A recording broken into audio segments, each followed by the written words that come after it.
పడిపోయిందా? ఇళ్లమ్మకాలు పడిపోవడంలో first place లో హైదరాబాద్. అప్పుల పాలైనందుకే real estate పడిపోయిందా? భూములపై పెట్టుబడి పెట్టాలనుకునేవారు ఎందుకు వెనక్కి తగ్గారు? రేవంత్ చర్యలతో రియల్ రంగం ఇలా పడిందా? గత 30 ఏళ్లలో లేని స్తబ్దత ఇప్పుడెందుకు? హైడ్రాతోనే రియల్ రంగం కుదేలైందా?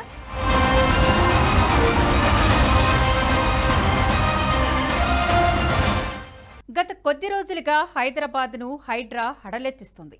అక్రమ నిర్మాణం అని ఫిర్యాదు అందినా తెలిసినా అక్కడికి హైడ్రా బుల్డోజర్లు జెట్ స్పీడ్తో దూసుకువెళ్తున్నాయి. అయితే అక్రమ నిర్మాణాల కూల్చివేతే తప్ప దాని పూర్వపరాలు, పరివసనాలు, ప్రజల లాభ నష్టాల గురించి హైడ్రాకు అవసరం లేదా అంటే అవుననే అనిపిస్తోంది. పేద మధ్యతరగతి వారిపై కూడా హైడ్రా తన ప్రతాపం చూపిస్తుండటంతో నగరంలో రియల్ ఎస్టేట్ రంగం పూర్తిగా డీలా పడిపోయింది. హైడ్రా కారణంగా నగర శివారు ప్రాంతాల్లో ప్లాట్ల కొనుగోళ్లు ఆశించిన స్థాయిలో లేవు. భూములపై పెట్టుబడి పెట్టాలనుకునేవారు వెనక్కి తగ్గారు. భాగ్యనగరంలో హైడ్రా వచ్చిన తర్వాత ఇప్పటి వరకు ఒక లెక్క, ఇక ఇప్పటి నుంచి ఓ లెక్క అన్నట్లుగా భూముల ధరలు మారిపోయాయి. గత కొద్ది సంవత్సరాలుగా హైదరాబాద్లో రియల్ ఎస్టేట్ భారీగా పెరిగింది. దీంతో సామాన్యులు ఇళ్లు కొనలేని స్థితి చేరింది. అయితే గత ఏడాది అక్టోబర్ నుంచి రియల్ ఎస్టేట్ నెమ్మదించింది. అసెంబ్లీ ఎన్నికలు, ఆ తర్వాత లోక్సభ ఎన్నికలు రావడంతో మార్కెట్ స్తబ్దుగా ఉంది. రాష్ట్రంలో కాంగ్రెస్ ప్రభుత్వం రావడం, దానికి తోడు ఏపీలో ఎన్డీఏ కూటమి అధికారం చేపట్టడంతో తెలంగాణలో రియల్ ఎస్టేట్ రంగం పడిపోయిందంటున్నారు వ్యాపారులు. ఏపీలో టీడీపీ ప్రభుత్వం రావడంతో హైదరాబాద్లో ఇళ్ల ధరలు మరింత తగ్గాయి. కరోనా ముందు ఆకాశనంటిన భూముల ధరలు కరోనా దెబ్బకు 2019 చివరి నుంచి 2020లో కూడా పూర్తిగా కుప్పకూలింది. ఆ తర్వాత నెమ్మదిగా కోలుకొని మళ్లీ ఓ మోస్తరులో ఊపందుకుంది. 2021-22లో కూడా బాగానే రియల్ ఎస్టేట్ దూసుకువెళ్లింది.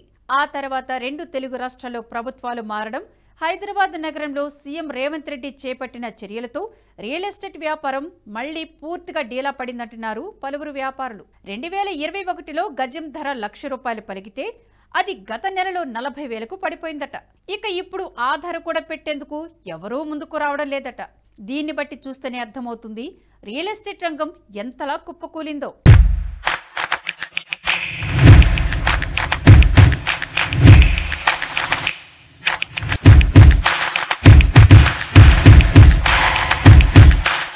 దేశంలో హైదరాబాద్తో పాటు ఢిల్లీ, ముంబై, కోల్కతా, పూణే, బెంగళూరు, చెన్నై ఇలా 7 నగరాల్లో నివాస గృహాల విక్రయంపై ఓ సంస్థ సర్వే చేపట్టింది.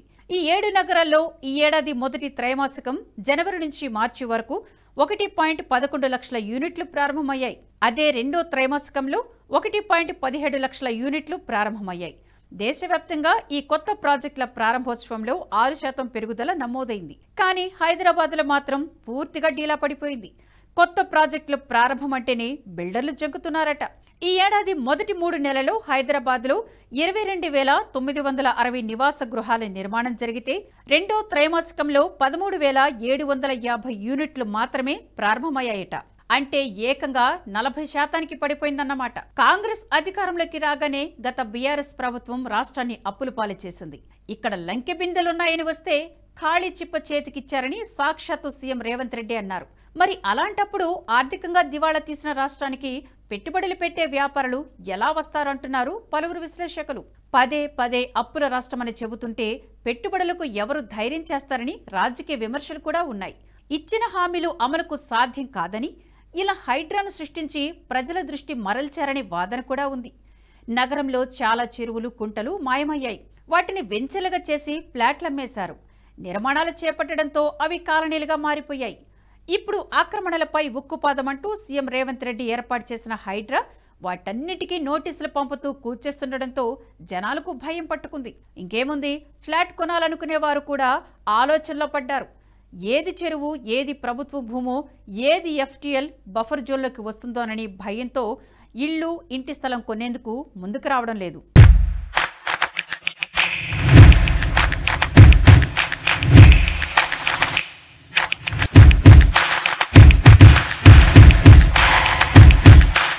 హైదరాబాద్లో ఇళ్ల అమ్మకాలు గణనీయంగా పడిపోయాయి. ఈ ఏడాది మొదటి 3 నెలల్లో 19,660 ఇళ్లు అమ్ముడుపోతే రెండో త్రైమాసికంలో 15,085 ఇళ్లు మాత్రమే అమ్ముడయ్యాయట.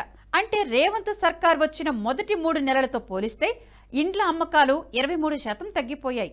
దేశంలోని ఇతర మెట్రో నగరాలకు కూడా పరిస్థితి కాస్త అటు ఇటుగా ఉన్నా హైదరాబాద్లో ఉన్నంత రియల్ ఢమాల్ ఇతర ఏ నగరాల్లో లేదట.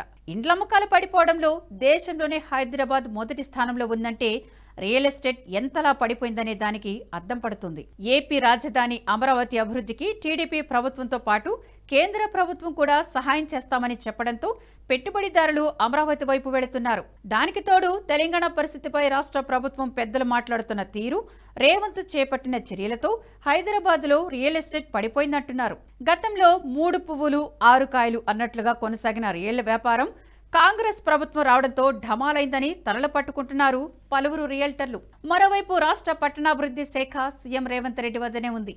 వెంచర్ వేయాలన్నా, లేఅవుట్లు ప్లాన్ చేయాలన్నా, భవనాలకు అనుమతులు రావాలన్నా సీఎం రేవంత్ నేతృత్వంలోనే రివ్యూ జరగాలి. పట్టణాభివృద్ధి శాఖకు ప్రత్యేకంగా మంత్రి లేకపోవడంతో చాలా లేఅవుట్ల పర్మిషన్లు ఆగిపోతున్నాయట. కొన్ని చోట్ల అనుమతులు రాకపోవడంతోనే బిజినెస్ పడిపోయిందంట. నిజానికి హైదరాబాద్ రియల్ రంగం కళతప్పింది. గత 30 ఏళ్లలో ఎన్నడూ లేని స్తబ్దత ప్రస్తుతం హైదరాబాద్ రియల్ ఎస్టేట్ పరిస్థితి ఉంది. గతంలో హైదరాబాద్లో ఏడాదికి 40,000 ఫ్లాట్స్ అమ్ముడుపోయేవట. కానీ ఇప్పుడు ఆ పరిస్థితి లేదు, పూర్తిగా పడిపోయింది. ఈ పరిస్థితి మరో 2-3 ఏళ్లే కొనసాగే అవకాశం ఉందంటున్నారు రియల్ నిపుణులు. గత ప్రభుత్వం భూముల రేట్లు భారీగా పెంచేసింది. హైదరాబాద్ నియోపోలిస్ ప్రాంతంలో ఎకరం ధర ఏకంగా 100 కోట్లకు తీసుకువెళ్లింది. దీంతో గచ్చిబౌలి, తెల్లాపూర్, కొల్లార్, నల్గొండ, శంషాబాద్ ప్రాంతాల్లో రియల్ వ్యాపారుల భూముల రేట్లు బాగా పెంచేశారు. అయితే ప్రస్తుతం ఉన్న రేవంత్ సర్కార్ రిజిస్ట్రేషన్ ఛార్జీలు 100% పెంచేశారని వార్తలు వినిపిస్తున్నాయి. దీంతో రియల్ రంగం మరింత కుదేలయ్యే అవకాశాలున్నాయంటున్నారు పలువురు వ్యాపారులు.